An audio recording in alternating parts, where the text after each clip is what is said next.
A 45-page federal indictment accuses Mayor LaToya Cantrell and her former security officer Jeffrey Vappy of using his city job and her authority to bill taxpayers for his salary while on trips disguised as official work. Mayor LaToya Cantrell of New Orleans has become the first mayor in the history of the city of New Orleans to be indicted on corruption charges while currently serving in office. According to these indictments, Mayor LaToya Cantrell essentially was having an illicit extramarital affair with somebody who was listed as a bodyguard and thus being paid by the taxpayers. And essentially what she was doing is something that we see, weirdly enough, a lot with black female representatives like Tiffany A. Henyard, with Fonnie Willis, and so on, which was go on a bunch of different lavish trips, disguise said lavish trips as some kind of work event, something having to do with serving the city of New Orleans, when in reality, in actuality, it appears that they were just bilking the taxpayer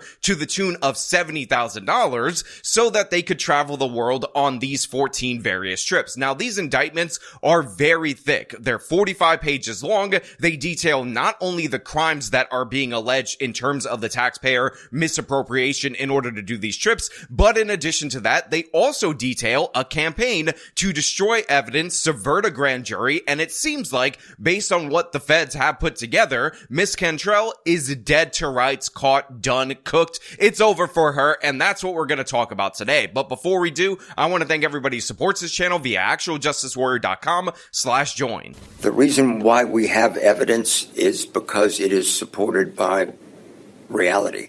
Prosecutors say Vappy faked timesheets and activity logs to get paid for work he didn't do, as the documents allege the mayor helped him. So it's important for you guys to understand out there in the audience that Mayor LaToya Cantrell and, of course, this security guard were both married at the time that this affair was going on. Now, I know in our modern society, extramarital affairs don't have the punch that they used to, but just so you guys understand that in the middle of all of this, what the mayor was doing was covering up these trips with this individual who she wasn't even married to at the time. So the taxpayers were essentially paying for both of these people's impropriety. Now, according to the feds, there were about 14 different trips that they went on. Now, these were clearly and obviously vacations. These were clearly and obviously 2 luxury resorts. However, listed in the paperwork, listed in the documentation, was Mayor Cantrell saying that she's going on official New Orleans business, but at the same time, she needed her bodyguard with her.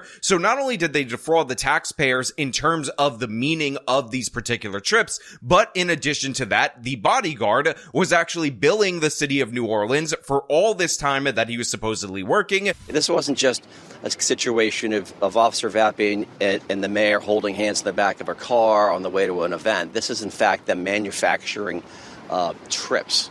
Prosecutors laid out 14 trips with more than a $70,000 price tag and personal time with the mayor at a city-owned apartment. When in reality, what he was doing was, what you tend to do when you're having an extramarital affair in a wonderful luxury vacation suite with somebody behind closed doors. I don't want to get into that very much because, there are youths watching this show and they don't understand the extramarital machinations of this affair. But again, what I find incredibly interesting about this is that this is extraordinarily similar to what we saw going down when Fonnie Willis ended up hiring Nathan Wade to be the special prosecutor on those particular Trump cases. In addition to that, Tiffany A. Henyard is also accused, and many people in the Thornton Township scandals, of bringing their partners, bringing their lovers, bringing their boyfriends or whoever on taxpayer-funded trips. So for whatever reason, even though this is not the typical, usual, normal type of corruption,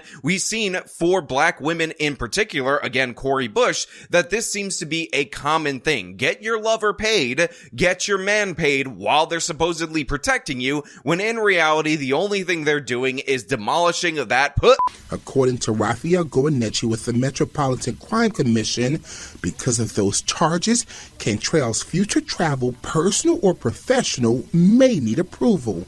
Even if she doesn't have her passport taken away from her, For her to leave the jurisdiction, she's going to need the permission of the court. Now, for whatever reason, the local news media decided to include this in here that, oh, she's probably going to have her passport taken away from her, and even if she doesn't, she's going to need the permission of the court to go on these lavish trips, when honestly, that is the least of the issues in my opinion, because it turns out that Cantrell is not only accused, like I said in the open, of doing all these different various things, but apparently there's about 15,000 encrypted WhatsApp messages that she exchanged with this man during the course of this illicit affair that was being paid for by the taxpayers, that they were also very dodgy in turning over. Apparently they deleted certain messages, they lied to investigators, and all of this has been uncovered by the Fed, which if true, Miss LaToya Cantrell is basically dead to rights. Now, of course, I want to make something 100% clear to everybody out there in the audience. This is all alleged as of right now. Now, the Feds are very much in the camp of, we have this woman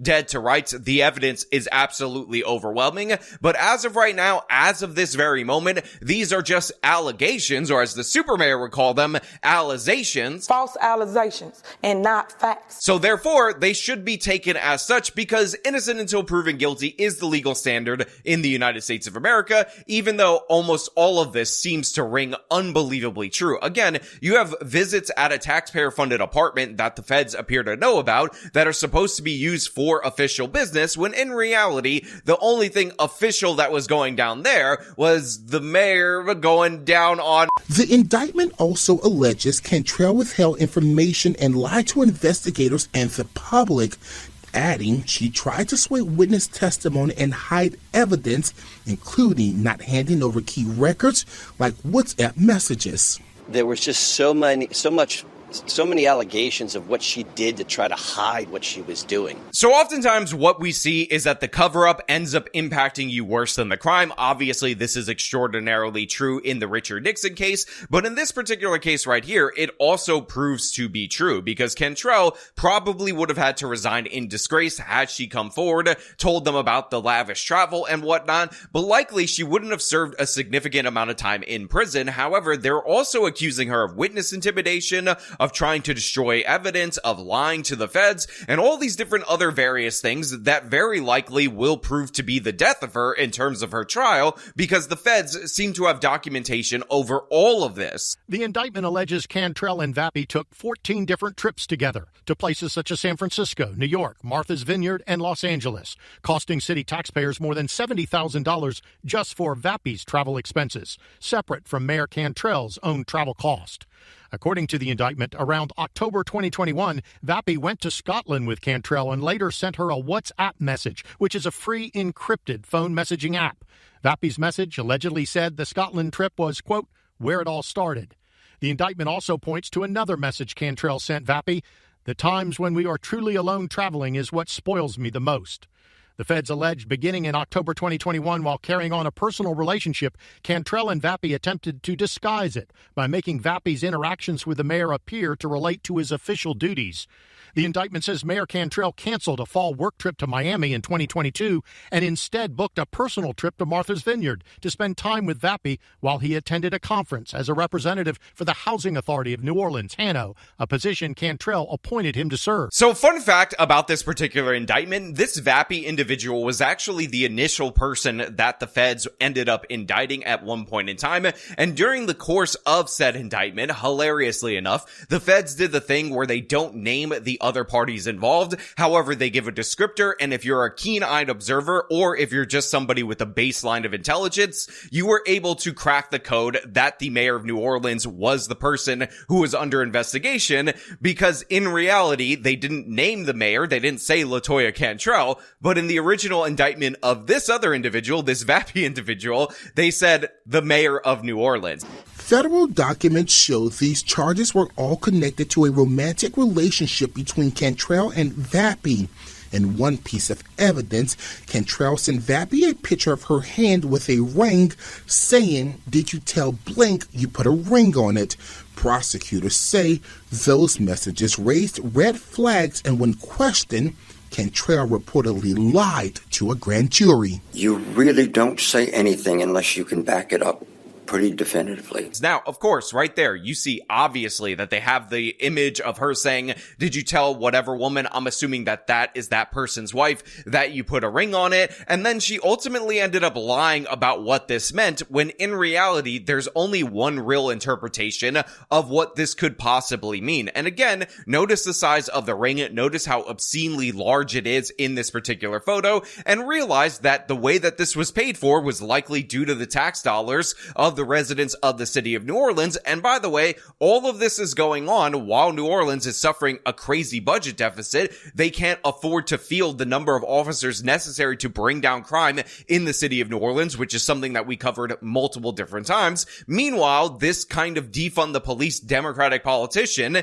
is hanging out with her own private police and having privately a very good time with them, to the point where he's putting a ring on it. And again, I will just say, for whatever reason, this specific type of corruption seems to be incredibly common among female Democratic politicians, and on top of that, it seems to be even more common with black female Democratic politicians, and I genuinely want an explanation for that, if I'm being perfectly honest. It's like the Ghana travel thing. Again, a lot of black Democratic politicians are traveling to Ghana, spending lavish amounts of money on their travels to Ghana, and nobody seems to have an explanation as to why they seem to always be misappropriating taxpayer funds for trips specifically to Ghana. Again, this happened with the mayor of South Fulton and Mayor Karen Bass and multiple different other mayors, and it just seems to be very unusual, but very common, very much a pattern among Democratic politicians. The indictment includes WhatsApp messages from the trip to Martha's Vineyard. Vappy messages, hey baby, I'm going to go to lunch with the guys and come be with you at the end of today's conference. Later, Cantrell, so that is about 3:30, you will be done? Vappy, meaning we get out earlier. Cantrell, let me know about where for lunch to make sure I'm out of sight. The feds also say they have messages between Vappy and Cantrell planning a trip to a conference in California. Cantrell wrote to Vappy, SF is April 6th through 8th. It officially ends at 4 p.m. on the 8th. Do we return on the 8th and stay at apartment, or return on the 9th? Later, Vappy replied, we stay and do the Napa Valley like you said. Cantrell, perfect. Thumbs up emoji. Fox 8 obtained travel records from that California trip and found Cantrell, Vappy, and the mayor's digital director all stayed in California through April 9th. Records show the entire trip cost taxpayers nearly $10,000. Now look, like I said earlier on in the course of this particular video, it seems like the feds have a pretty solid case. Again, when the feds drop an indictment, the likelihood of conviction is something like 97%. And again, it appears that they not only have evidence of the illicit affair and the misappropriation of taxpayer funds in order to cover said illicit affair, they not only have a previous indictment against this Vappy individual, but now they have this particular indictment, and likely we are to see a superseding indictment, but they also appear to have evidence of a cover-up. But of course, I want to know what you guys think about all this down in the comments below. Do you think the mayor did absolutely nothing wrong? Do you think that evil white racism is behind these indictments, and people just want to stop a black woman from living her lives on the taxpayer dimes due to the fact that they have evil white racism in their heart? Now again, all your thoughts down in the comments below. As per usual, if you like this video, show them by leaving a like, subscribe for more content, follow me on my social medias, support me via the support links in the description of this video. This has been me talking about madness in the city of New Orleans. Till next time.